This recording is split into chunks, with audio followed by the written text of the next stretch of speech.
하나님 말씀 로마서 8장 1절에서 2절까지 로마서 8장 1절에서 2절까지 되겠습니다. 우리 한 목소리로 읽겠습니다. 그러므로 이제 그리스도 예수 안에 있는 자에게는 결코 정죄함이 없나니 이는 그리스도 예수 안에 있는 생명의 성령의 법이 죄와 사망의 법에서 너를 해방하였음이라. 우리 한 번 더 읽을게요. 그러므로 이제 그리스도 예수 안에 있는 자에게는 결코 정죄함이 없나니 이는 그리스도 예수 안에 있는 생명의 성령의 법이 죄와 사망의 법에서 너를 해방하였음이라. 아멘. 이스라엘이 애굽에서 나온 다음에 다시 한번 무너지는 그 장면이 민수기 17장의 맨 마지막 부분에 나옵니다. 광야에서 이제 하나님의 인도를 받기 시작하는데 애굽에 있을 때도 죽을 것 같았거든요. 삶이 너무 힘들고 괴롭고 인생은 너무 무겁고 맨날 그 짐을 죽을 듯이 져야 됐고 만들어야 했고 옮겨 써야 됐고 사는 것도 죽는 것도 너무 괴롭고 힘들어서 하나님 앞에 탄식하고 괴로워했는데 이 스스로를 구원하지도 지키지도 못하는 이 백성을 하나님이 세상에서 가장 강한 분이 세상에서 제일 강하다고 하는 자들에게 세상에서 억눌려 사는 세상에서 제일 연약한 자를 구원해 주신 거예요. 얼마나 좋았겠습니까? 하나님이 이들에게 내가 아브라함과 이삭과 야곱에게 맹세했던 그 가나안 땅을 내가 너희에게 줄 거라고. 그 땅은 젖과 꿀이 흘러. 거기에는 뭐 17족속이 있긴 하지만 내가 그들의 땅을 너희에게 줄 거라고. 그렇게 약속하시면서 그들을 구원해 내셨습니다. 처음엔 이들이 안 믿었지만은 그 시대에 가장 강했던 애굽이 하나님의 능력으로 무너지는 것을 그들은 두 눈으로 봤어요.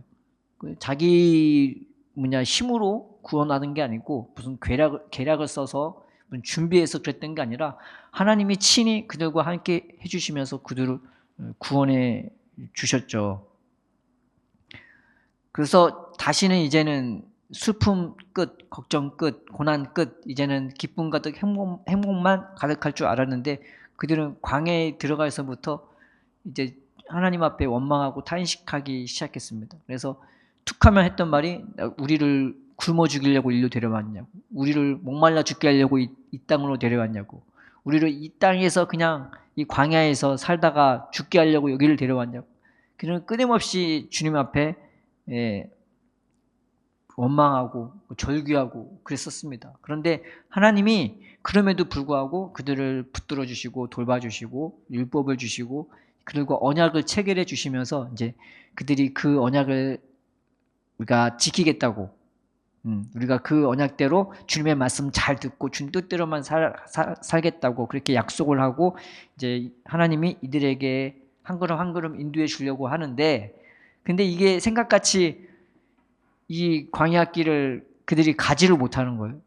하나님은 그들을 믿음의 사람으로 세워주려고 하고 은혜의 사람으로 세워주려고 하고 하나님이 함께하는 사람으로 친히 하나님이 돌봐주고 붙들어주는 백성으로 이들을 세워주려고 했는데 그 하나님을 믿지를 않는 거죠. 그래서 이 광야 생활이 40년으로 늘려버렸어요. 하나님이 40년으로 늘려버린 거는 그들을 멸망시키거나 죽이려고 했던 것이 아니라 그 40년 기간을 통해서 이제 그들의 죄가 어떤 건지를 드러나게 하려는 거죠. 광야 애굽에 살았을 때는 몰랐단 말이에요. 자기들이 죄인이고 욕심대로 사는 사람이고 그런 걸 몰랐어요. 근데 광야에서 나와 보니까 이제 죄가 드러나기 시작하는 거죠. 그래서 애굽으로 돌아가려고 하는데 못 돌아가게 하나님이 그리고 맨날 죽이시는 거예요. 뭔 일 터지면 죽고 또 뭔 일 터지면 죽고. 그러니까 이들이 처음엔 하나님이 자기를 죽인다고 생각했는데 나중에 지나고 보니까 이제 죄가 자기를 죽이는 거예요. 이제 그걸 못 깨달았다가 하나님이 치시고 또 치시니까 그때마다 하나님이 나를 죽이는 게 아니라 죄가 나를 죽이는구나. 근데 돌아가지도 못해요. 과거로. 애굽으로 돌아가지도 못하고 그렇다고 반대로 가나안 땅엔 또 무서워서 들어가지도 못해요. 마음이 얼마나 연약하고 또 미련한지 이러지도 저러지도 못하고 그들은 하나님 앞에서 절규하고 또 반대로 하나님 앞에 나아가지도 못해요. 그 나아가다가 또 사람들이 죽었거든요. 그러니까 죄가 얼마나 이게 무서운지 그들의 죄성이 이 자기를 죽이는 그 죄성이 드러났단 말이에요. 그래서 이들의 모습이 나중에 이제 어떤 절규로 끝나냐, 이런 말씀으로 끝납니다. 민수기 17장 12절 13절에 말하기를 이스라엘 자손이 모세에게 말하여 이르되 보소서 우리는 죽게 되었나이다. 망하게 되었나이다. 다 망하게 되었나이다. 가까이 나아가는 자 곧 여호와의 성막에 가까이 나아가는 자마다 다 죽사오니 우리는 다 망하여야 하리까? 예수 믿기 전에도 나는 잘 안 나가는 인생이었는데, 말하자면 요즘 시대에 말하자면 예수를 믿는데도 여전히 개차반인 자기 모습을 보면서 이러지도 않고 저러지도 않고 분명히 은혜가 있고 성령이 있다고 하는데 그 가나안 땅에 들어가지도 못하고 그 은혜의 삶에 들어가지도 못하고 그냥 여전히 하나님 앞에서조차 죽을 수밖에 없는 자기 자신의 모습을 보고 이 절규하는 이 이스라엘 백성이 사실 이 시대의 우리의 모습과 별반 다를 바가 없는 거죠.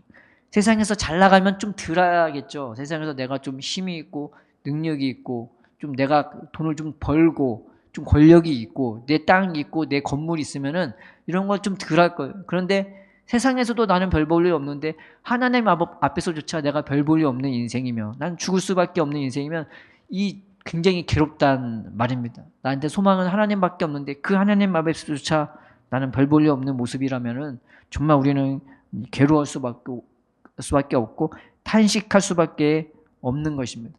근데 이게 율법의 한계였어요. 율법은 어떤 사람한테 주냐? 죄인들한테 주는 거예요. 그래서 율법을 처음 받았을 때 몇 명이 죽었냐? 3,000명이 죽었습니다. 그런데 성령이 처음 임했을 때는 3,000명이 구원받았어요.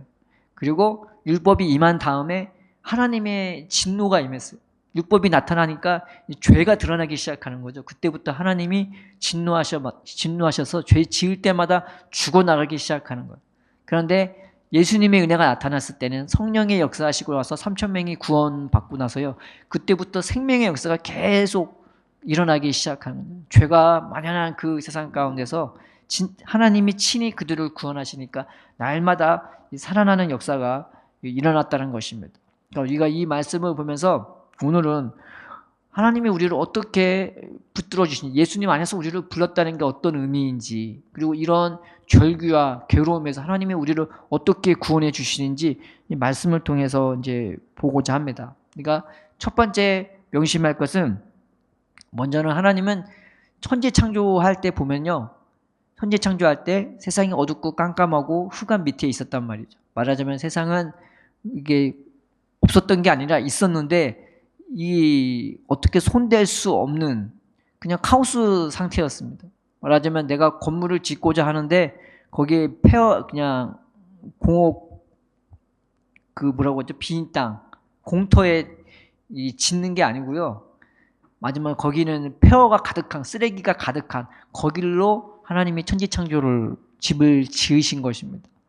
그런데 하나님이 그 천지창조를 할 때 그것들을 다 정돈시켜 주시고 빛이 있게 하시고 물로 바꾸시고 나눌 건 나누고 모일 건 모이게 하시고, 그러면서 새로운 창조가 있게 해주시고, 그러면서 그 중에서 제일 연약한 것 가지고 지은 게 바로 우리였습니다. 먼지. 우리는 흙 정도도 아니고 흙먼지로 지은 게 우리잖아요. 하나님이 이걸 보면은, 하나님은 우리가 죄 많고 연약해서 못하는 게 아니라 그런 것들을 더 귀하게 여기셔서 하나님이 그런 우리를 붙들어 주시고 새롭게 창조하실 수 있는 능력이 있다는 것을 우리는 알게 되는 것입니다. 그래서 주님을 더 의지하도록 우리를 하나님이 붙들어 주시는 거죠.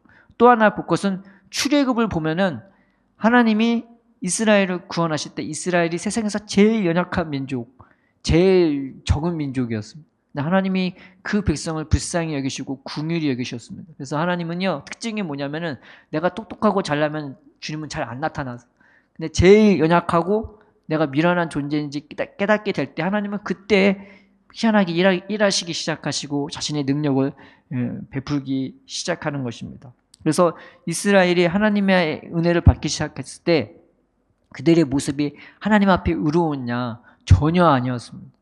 툭하면 원망하고 불평하고 욕심부리고 음란하고 비판하고 시기하고 질투하는, 그리고 당을 져서 자기들의 어떤 이익을 위해서 자기들의 권위를 내세우는 그런 일들을 보통 저지르고요. 그래서 이스라엘 백성을 위한 삶이 아니라 자기 욕심대로만 살아가는 아둥바둥거리고 악을 쓰는 그런 백성이었어요. 근데 하나님은 이 백성에게조차 불기둥과 구름기둥으로 처음부터 함께 해주시고 지켜주시고 보호해주시고 인도해주셨고, 하나님은 그 연약하고 세상에서 제일 연약하지만 또 고집불통이고 완악하기까지 한 이 백성을 그럼에도 불구하고 하늘의 만나로 먹여주시고 반석의 생수로 마시게 하셨습니다. 그들이 죄만 타고 버린 거 아니고, 그들이 죄만 타고 만나 안 주신 거 아니고 동일하게 은혜를 베풀어 주신 것입니다. 그래서 그들이 왜 망했냐? 끝까지 거부하고 끝까지 하나님 반대하니까 그래서 망했지, 그들이 죄졌다고 망했다기보다는 그 죄 가운데 떠나지 않고 하나님이 회개하라고 돌아오라고 하는데 그 말씀을 끝까지 거부하니까 그들은 망했던 것입니다. 그래서 천지창조를 보고 이 출애굽의 역사를 보면요, 하나님이 얼마나 오래 참으시는지, 얼마나 우리를 사랑하시는지, 얼마나 우리를 붙들어 주시는지, 유하시는지 우리는 알 수가 있는 것입니다. 근데 세상에서 내 모습이 가끔 너무 찬양하기 그지없고 연약하기 그지없고 내가 보잘것없는 인생인 것처럼 보일 때가 있습니다. 근데 그럴 때마다 우리가 천지창조의 기사를 한번 생각해보고, 그때마다 이 출애굽의 기사를 보면서 하나님은 나 같은 사람의 하나님이 되어주시는구나. 하나님은 또 잘난 사람의 하나님이라기보다 나는 너의 하나님이라고, 세상에서 제일 연약한 그 백성들에게 나는 네 하나님이야, 네 여호와야 라고 말씀해 주시는 거였던 것입니다. 내가 그 말씀을 붙잡으면서 그렇지, 하나님은 나의 하나님이라고, 하나님이 말씀을 안 하시는 게 아닙니다. 지금도 하시고 계시고 영원토록 하시고 계십니다. 나는 너의 하나님이라고. 은혜는 뭐냐? 딴 게 아니라 나는 대단한 사람이야, 나는 대단한 일을 할 수 있어, 이게 은혜가 아니라요, 진짜 은혜는 내가 얼마나 연약하고 완악한 존재인지 그걸 깨닫기 시작하는 겁니다. 그러면 그때서야 하나님이 나의 하나님이 되어주시고 나의 능력자가 되어주시고 인도자가 되어주시고 보호자가 되는 것입니다. 그래서 내 연약함이 깨달아질 때마다 우리는 하나님을 더 붙잡고 의지하고 감사해야 되는 거죠.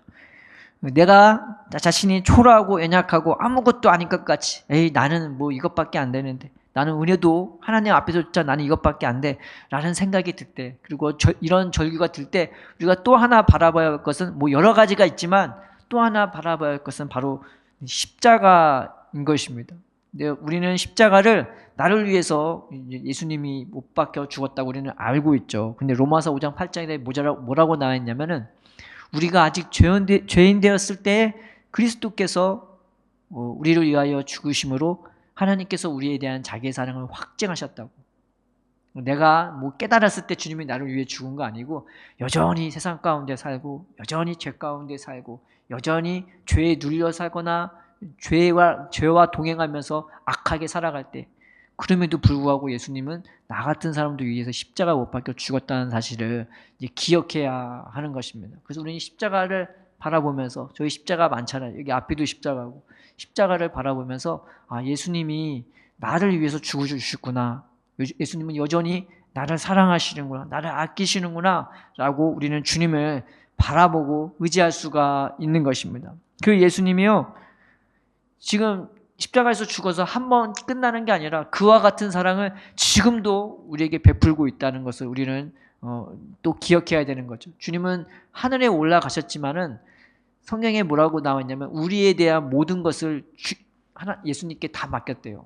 그리고 우리에게 부어질 그 하늘의 은혜를 역시 예수님께 다 맡겼대요. 그래서 예수님이 그 손으로 한 손으로는 우리를 붙드시고 한 손에는 하늘의 것들을 부어주셔서 그거를 막 한량없이 부어주시는 거예요. 어떤 사람한테 부어주냐? 바로 그 예수님을 믿는 사람.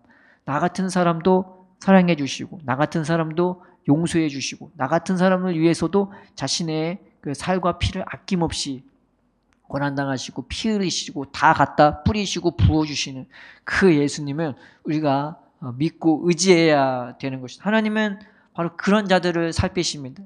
예수님은 바로 그렇게 자기를 찾고 자기에게 나오고 의지하는 자들을 찾고 계시는 것입니다. 성경에 보면은 하나님의 눈은 온 땅을 두루 감찰한대요.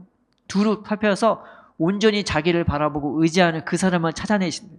그게 하나님의 얼마나 큰 기쁨이 되는지 모르는 것입니다. 그래서 우리가 이 하나님의 은혜를 바라보면서 하나님 나에게 이 은혜를 부어달라고, 이걸 깨닫는 마음을 부어달라고. 성경에 보면은 휘장이 찢어졌단 말이에요. 이 휘장이 성소와 지성소가 있는 부분을 나누는 이 커튼이에요. 근데 이 커튼의 두께가 20cm예요. 20cm라서 이게 사람의 손으로는 절대 찢어지지도 않는 그런 휘장이란 말이죠. 그래서 황소 2마리가 이 휘장을 딱 잡고 이 당기면요 안 찢어진대요. 그 정도로 질긴 게 이 휘장입니다. 그런데 휘장이 밑에서부터 위로 찢어진 게 아니라 위에서부터 밑으로 찢어졌다. 그래서 휘장 커튼 보면은 두꺼운 부분이 밑에 있지 않고 위에 있잖아요. 위에다 걸어야 되니까 그 부분을 더 두껍게 한단 말이에요. 그런데 그래서 위에서 찢는 거는 더 갑절로 힘든 거죠. 그런데 예수님이 십자가에 못 박혔을 때, 십자가에 못 박히시고 운명하셨을 때 휘장이 위에서부터 아래로 훅 찢어집니다. 그래서 그 하나님 앞으로 나아가는 그 길이 확 열려버린 거죠. 옛날에는 죽을까봐 무서워서. 그러니까 죄라는 게 그래요. 죄성이 있으면은 세상 일도 힘들어요. 근데 하나님도 힘들어요. 신앙생활 좀 하면은 뭐가 좀 딱 보이고 깨달아지고 느껴져야 되는데, 제일 힘든 게 뭐냐면은, 아니 나는 왜 하나님 앞에서도 나는 이것밖에 안 되지? 나는 왜 이렇게 연약하지? 근데 죄가 그런단 말이에요. 죄가 우리 마음의 눈을 덮고 이 죄성이 있으면은 하나님의 은혜를 보지 못하게 하고 깨닫지 못하게 하고 누리지 못하게 하고, 근데 연약한 내 모습을 그대로 보여준단 말이에요. 근데 하나님의 베푸시는 은혜는 바로 그 죄들을 깨끗이 씻어서 하나님을 보게끔, 하나님이 얼마나 나를 사랑하고 아끼는지, 그 하나님이 얼마나 내 곁에 계셔서 나를 얼마나 나밖에 없는 것처럼 사랑하시는지, 그게 보여지는 것입니다. 그래서 오늘 읽었던 로마서 8장 1절에서 2절에 뭐라고 나옵니까? 그러므로 이제 그리스도 예수 안에 있는 자에게는 결코 정죄함이 없나니 이는 그리스도 예수 안에 있는 생명의 성령의 법이 죄와 사망의 법에서 너를 해방하였습니다. 그래서 여러분, 참된 생명이 있고 자유가 있고 평안이 있으면요, 이게 다르잖아요. 내가 만약에 부잣집 아들로 태어났다고 생각해봐요. 부잣집 딸로 태어났다고 생각해봐요. 근데 그 아빠가 세상에서 다 가졌다고 생각해보고 나한테 평안을 주고 네 마음대로 할 수 있도록 하루하루 내 삶을 축복해주고 인도한다면 이 삶에 보는 것 자체가 다를 거예요.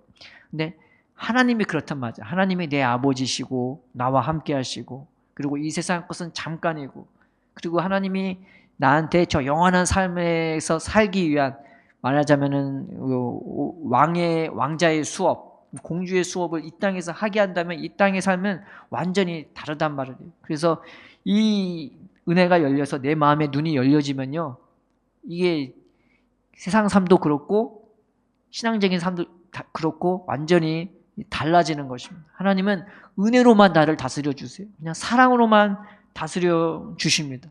그러면 내 삶에 뭐가만 있게 되면 사랑, 은혜, 평안, 그리고 기쁨, 확신, 담대함, 소망, 이런 것들만 내 안에 가득 넘치게 되어 주는 것입니다. 하나님이 이 은혜를 베풀어 주시려고 우리를 불러주신 거죠. 왜 예수님을 이 땅에 보내주셨냐? 보여주시려고. 그냥 무조건 믿어 이게 아니라 예수님은 다 보여줬잖아요. 기적도 수도 없이 베풀어 주시고, 그리고 표적도 많이 보여주시고, 그리고 또 말씀도 끊임없이 해주시고, 비유까지 많이 해주셨습니다. 비유를 해주신 이유는 그거 듣고 헷갈려라 이러라고 준 게 아니라 더 쉽게 깨닫게 해주려고 비유를 해주신 거죠. 하나님은 이런 은혜를 우리에게 베풀어 주셔서 우리에게 어떤 은혜를 주시냐, 막 깨닫게 하시고 눈이 열리고 마음이 열리고 귀가 열려서 하나님의 은혜를 우리가 실질적으로 받아 누릴 수 있게끔 그렇게 만들어 주시는 것입니다.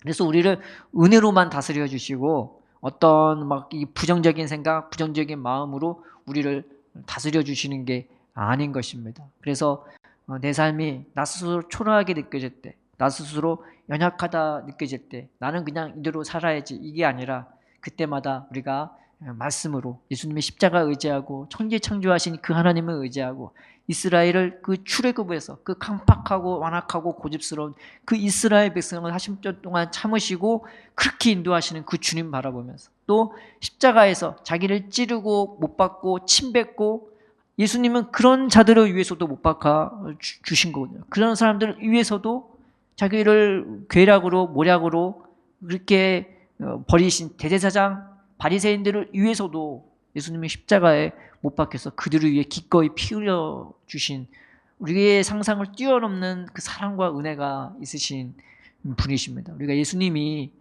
나의 주님인 것, 그 주님이 그들만 위해서 죽어주신 게 아니라 나를 위해서도 그렇게 죽어준 분이라는 것을 우리가 안다면, 하나님 오늘 그 은혜로 나를 붙들어 달라고, 그 은혜로 나를 다스려 달라고, 두려움과 염려가 내 삶을 다스리지 못하게 해주시고 내 마음의 눈을 뜨게 해주셔서 이런 절망과 이런 탄식이 나를 덮쳐올 때 주님 십자가 바라보게 해달라고, 하늘의 영광 바라달라고, 여전히 주님은 저 하늘에서 나를 바라보시면서 말씀하고 있고 용기를 주시고 있고 깃발을 흔들고 있고 모든 천군 천사가 우리를 둘러싸고 있는 것입니다. 우리는 세상에서 얼마나 저 하늘나라에서 세상에서는 별 볼 일 없을지 몰라도 저 하늘나라에서는 관심의 대상인 것입니다. 하늘나라는요, 세상에서 잘나고 똑똑한 사람들을 향해 이 눈을 두는 게 아닌가요? 시선을 두는 게 아니라 세상에서 연약하고 세상에서 아무것도 아닌 그런 자들에게 더 시선을 향하는 것입니다. 이 세상의 뉴스는 정말 대단한 사람이나 스포츠 스타나 그런 사람들의 시선이 다 가요. 근데 하나님 나라는 거꾸로 해요. 연약한 자, 힘없는 자, 가난한 자, 세상에 찌꺼기 같고 먼지 같은 그런 자들에게 하나님과 예수님과 모든 우리보다 올라간 신앙의 선배들과 천군 천사가 다 그들을 향해 눈여겨보고 있는 것입니다. 우리가 바로 그런 눈여겨봄으로 바라봐지고 있는 대상인 것입니다. 우리가 그때마다 절규하지 말고 탄식에 사로잡히지 말고 내가 얼마나 사랑받는 자임을 생각하면서 주님을 바라보고 의지하는 자가 되었으면 좋겠습니다. 그래서 이것을 하기 위해서 우리가 범사에 주님을 인정하는 그런 훈련이 필요한 거죠. 잠언서 3장에 이런 말씀이 있습니다. 3장 5절에서 8절. 너는 마음을 다하여 여호와를 신뢰하고 내 명철을 의지하지 말라. 너는 범사에 그를 인정하라. 그리하면 내 길을 지도하시리라. 스스로 지혜롭게 여기지 말지어다. 여호와를 경외하며 악을 떠날지어다. 이곳이 내 몸의 양약이 되어 내 골수를 윤택하게 하리라. 이런 말씀이 있습니다. 그러니까 모든 일을 하든지 하나님, 내가 불평하고 원망하고 죄 가운데 빠지지 말게 하시고 하나님의 의지하는 마음 달라고. 연약한 게 나쁜 게 아니고, 그러나 하나님을 의지하는 게 의지하지 않는 게 더 악한 것입니다. 그래서 그때마다 하나님을 의지하게 달라고, 큰 일이든 작은 일이든 주님을 의지하고 주님을 인정하게 해달라고, 그래서 그 주님께 도움을 구하면서 주님으로 말미암아 내 삶의 길이 이제 인도받고 또 하늘나라의 영광으로 인도받는 우리가 되었으면 좋겠습니다. 또 시편 37편 16절에 이런 말씀이 있죠. 37절 1절에서 6절까지 악을 행하는 자들 때문에 불평하지 말며 불의를 행하는 자들을 시기하지 말지어다. 그들은 풀과 같이 속히 베임을 당할 것이며 푸른 채소같이 쇠잔할 것이미로다. 여호와를 의뢰하고 선을 행하라. 땅에 머무는 동안 그의 성실을 먹을거리로 삼을지어다. 또 여호와를 기뻐하라. 그가 내 마음의 소원을 내게 이루어 주시리로다. 내 길을 여호와께 맡기라. 그를 의지하면 그가 이루시고 내 의를 빛같이 나타내시며 내 공의를 정오의 빛같이 하시리로다. 세상은 자기가 자기 길을 계획하고 자기가 자기의 길을 개척하며 나아가지만 우리는 다릅니다. 우리는 예수님이 우리의 주가 되어주시고 우리의 목자가 되어주시고 우리를 다스려주시고 우리를 인도해 주십니다. 달라요. 내 길은 세상처럼 그렇게 가는 것이 아니라 주님이 늘 함께 하시고 늘 붙들어 주시고 늘 인도해 주셔서 이게 가는 거죠. 우리가 다윗처럼 하나님으로 충분한 삶을 살기로 살았으면 좋겠습니다. 그리고 하나님으로 충만해지는 삶을 살고 그 하나님으로 넘치는 삶을 살기를 축원드립니다. 다윗은 그래서 늘 그 하나님과 함께 살았고 그 하나님 백 앞에서 그 하나님의 든든한 백을 힘입어서 전심으로 주님 사랑하고 주님 의지하면서 마음껏 그 사랑의 삶을 남에게 베푸는 삶을 그래서 살 수 있었던 것이죠. 다윗이 뭐 능력이 좋다고 뭐 머리가 좋다고 그렇게 싸웠던 것이 아니라 하나님 의지하는 마음으로 하루하루 살아갔던 자인 것입니다. 그래서 그게 본이 되는 거죠. 세상에서 제일 연약한 그런 다윗조차 하나님 의지하게 되니까 하나님이 그를 높이셨죠. 세상적으로 뭐 권력을 가져서 높아진 게 아니라 말씀대로 살아가고 믿음대로 살아가고 은혜로 살아가고 소망으로 살아가는 그 삶이 우리에게 영적으로 본보기가 되어지는 것입니다. 우리가 이 다윗을 보면은 얼마나 큰 죄를 저질렀어요. 자기 충신, 3대의 충신이 있는 그 가문의 그 딸을 범하고 사위는 죽여버리고 얼마나 화가 났는지 그 외할아버지가, 그 외할아버지도 충신인데 다윗에게 모반하지 않습니까? 그러니까 우리가 봤을 때는 이 인간적으로는 그 왕의 자리에 쓸 수 없는, 지금까지 성자라 추앙받는 이 다윗이었는데 이 죄가 얼마나 컸겠습니까? 그럼에도 불구하고 다윗은 하나님의 그 은혜를 의지해서 그 자리에 설 수밖에 없었습니다. 아마 다윗은 왕이 되기보다 왕의 자리에서 어서 내려오기를 바랬던 사람이었고, 누구보다도 그 진짜 예수님이 왕의 자리에 올라가기를 원했던 사람이었을 겁니다. 그럼에도 불구하고 그 많은 괴로움과 고통이 있었지만은 그런 그 괴로움과 고통의 자리에서조차 하나님만을 의지할 수밖에 없었고, 그 하나님의 은혜로 그 순간을 이겨내면서 오히려 사람들이 하나님께 돌아오게 되기를, 제일 큰 죄인이 지금 그 말을 하는 거예요. 다윗이 하나님 의지하라고. 그래서 우리에게 그것이 우리에게 마음에 이제 귀감이 되고 이제 우리에게 교훈을 주는 것 아니겠습니까? 내 삶이 비록 연약한 모습이고 부끄러운 모습이고 수치스러운 모습이고 때로는 내가 너무 게으른 것 같고 때로는 나는 너무 모르는 것 같고 나는 아무것도 아닌 것 같을 때 우리가 그 천지창조하신 주님을 모르시고 출애굽의 주님을 보고 십자가의 주님을 보고 그 다윗을 구원하시고 인도해 주신 그 하나님을 보면서 하나님, 내 삶도 주님이 주관해 달라고, 성령으로 인도해 달라고, 은혜로만 인도해 달라고, 악한 것이 내 생각과 마음을 번뇌하고 고민케 하지 말고 오직 하나님의 은혜로 내 삶이 주님의 손에 의해 다스림받고 인도받는 삶을 되게 해달라고, 범사에 주님을 인정하면서 항상 그 주님의 손길과 은혜와 사랑을 강구하는 저를 여러분 되기를 주님의 이름으로 축원드립니다. 주님께서 우리의 삶을 주관하시고 또 인도해 주시고, 은혜는 딴 게 아니라 이제 하나님이 나와 함께하고 나타나는 게 이게 깨달아지기 시작하고 느껴지기 시작하면요, 이게 달라요. 그냥 입으로만, 교리로만, 이론으로만 주님은 우리와 함께 하셔, 주님은 나를 구원하셨어, 나한테 요만큼의 은혜도 주지 못하는 것 같아. 근데 주님이 내 마음에 역사해서 내가 정말 괴롭고 슬프고 전망적일 때, 그때 주님이 내 마음을 치시고 들어올 때가 있단 말이야. 그때 내가 주님 앞에 회개하면서 하나님, 내 마음 오늘 주님이 돌이켜달라고, 내게 깨닫는 마음을 달라고, 주님을 붙잡고 의지하게 달라고. 그냥 이대로 내 절망과 탄식에 함몰되는 인생이 아니라 내가 주님의 십자가 붙잡고 나를 위해 죽어주신, 나를 위해 피 한 방울조차 나를 위해 다 흘려주신 그 주님의 사랑 정성을 보면서 오늘도 그 십자가가 내가 의지할 지팡이가 되게 해달라고, 내가 바라볼 대상이 되게 해달라고, 내 길이 되게 해달라고, 주님이 내 삶을 주관하고 인도해달라고 기도하면서 주님 앞에 더 가까이 나가는 저와 여러분 되기를 주님의 이름으로 축원드립니다. 기도하겠습니다. 사랑의 하나님 아버지, 은혜 안에서 우리를 선택하시고 그 사랑 안에서 우리를 새롭게 하시고 깨끗게 하시고 더럽고 추한 것은 주님이 다 제거해 주시고 하나님의 사람으로 합하게 우리를 양육하시고 길러주시는 이 은혜와 사랑에 감사함을 드립니다. 하루하루 살 동안 절망할 때가 있고 탄식할 때가 있고 괴로울 때가 있고 슬퍼할 때가 있고 여러 가지 안 좋은 것들이 우리의 생각과 마음을 하나님 눌러버릴 때가 있지만 그때마다 우리가 주님을 바라보게 하여 주시옵소서, 주님을 의지하게 하여 주시옵소서. 또한 주님을 바라보고 의지할 때에 주님의 손으로 우리를 붙들어 주셔서 우리를 구원해 주시고 우리를 안아주시고 우리를 꽉 껴안아 주시고 축복하여 주셔서 우리가 하나님의 은혜와 사랑으로 새롭게 되어지고 주님 안에서 더더욱 온전케 되고 충만케 되는 우리가 될 수 있도록 우리에게 놀라운 은혜와 사랑을 베풀어 주시옵소서. 이번 일주일도 주님 함께하여 주옵시고 어떤 일 가든지 무엇을 하든지 주님을 인정하고 간구하고 기도할 때에 하나님 이 은혜를 우리에게 베풀어 주시옵소서. 두려워하고 절망하는 삶이 아니라 하나님 늘 평안하고 늘 기뻐하고 늘 확신과 소망에 차 있어서 하나님의 사람으로 살아갈 수 있도록 더욱더 구원에 가깝고 하늘에 가까운 우리의 삶과 인생이 될 수 있도록 이번 일주일도 주님께서 붙들어 주시고 놀라운 은혜를 베풀어 주시옵소서. 주님께 감사하며 예수님의 이름으로 기도드립니다. 아멘.